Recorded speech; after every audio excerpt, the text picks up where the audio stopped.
Hola, en este video vamos a hablar sobre una emoción muy común, el miedo. Para hablar sobre el miedo he tomado el libro de Norberto Levi, La sabiduría de las emociones.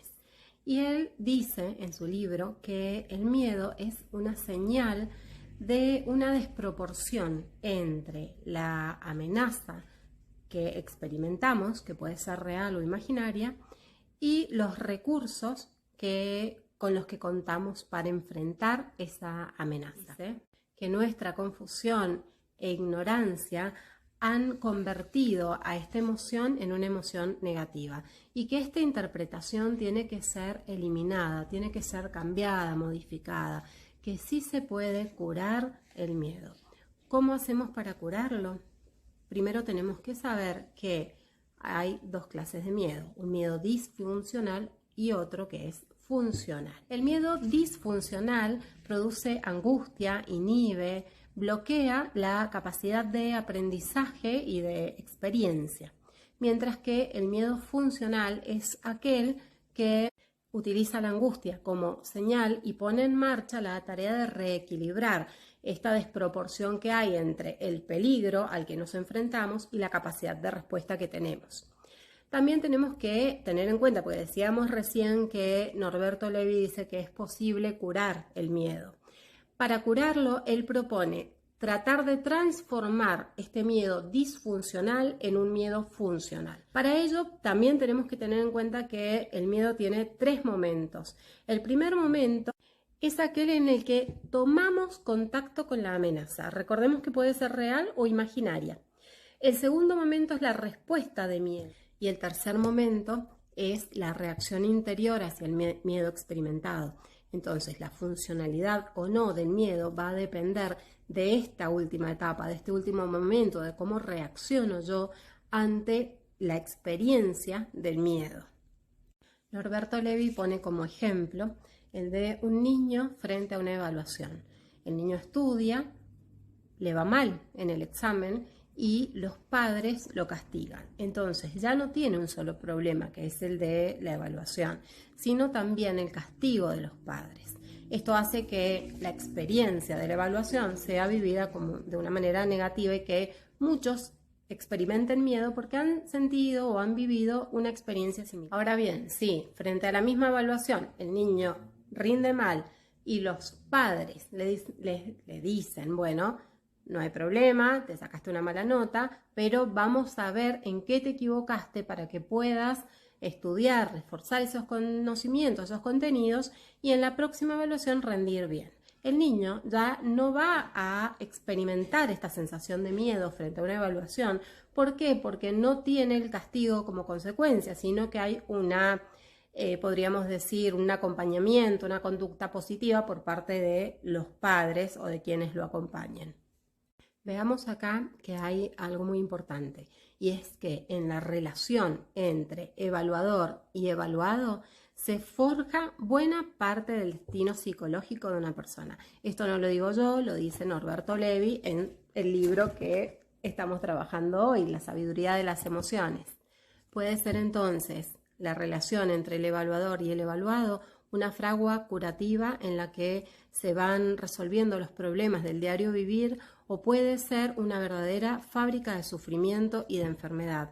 Es por eso que esta sería la razón por la cual se le atribuye tanta importancia al papel del evaluador interno, que es quien lleva adelante esta fase C o fase 3 que decíamos anteriormente, ¿no? El tercer momento del miedo, que es aquella capacidad de reacción o de respuesta interior hacia el miedo que experimentamos.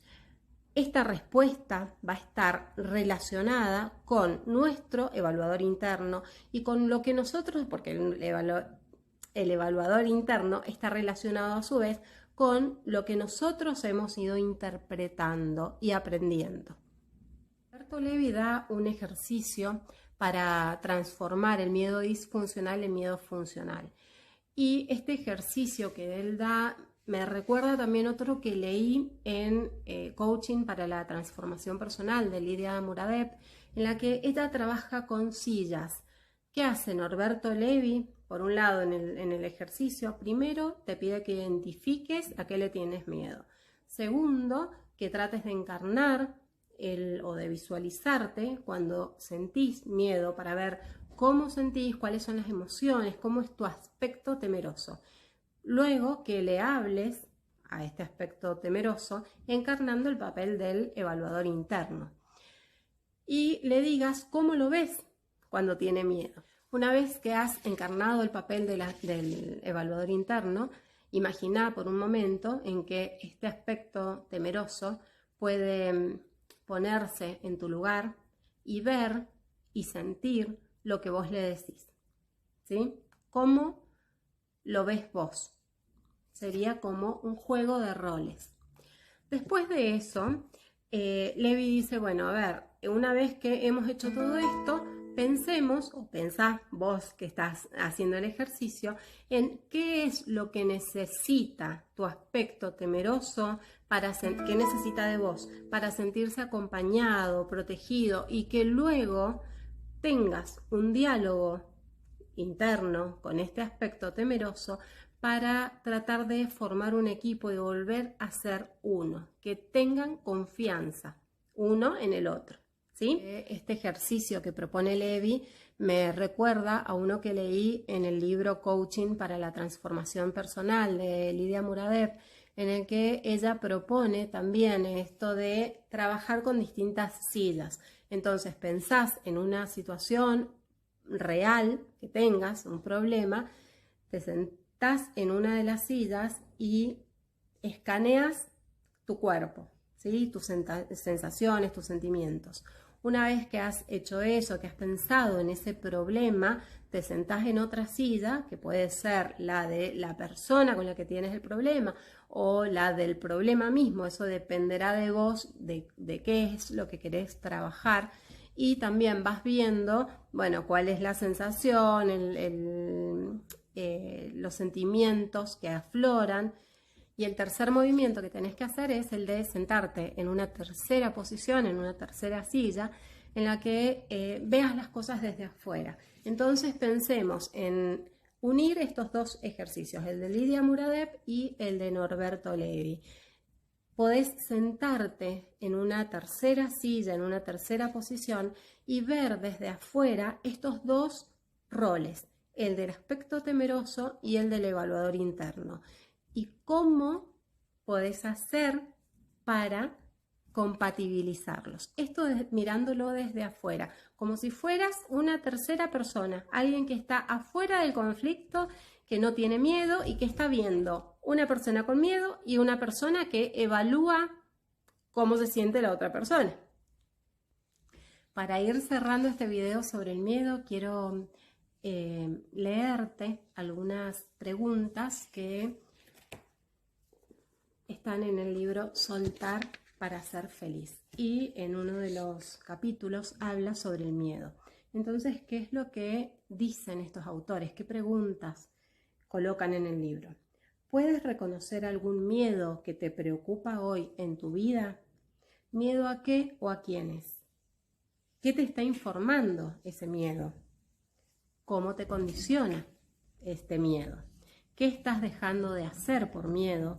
¿Cuánto tiempo hace que dejaste de hacer cosas por miedo? ¿Qué harías si no tuvieras miedo? Bien, llegamos al final de este video y como dice la canción, sin miedo, lo malo se nos va volviendo bueno, las calles se convierten en el cielo.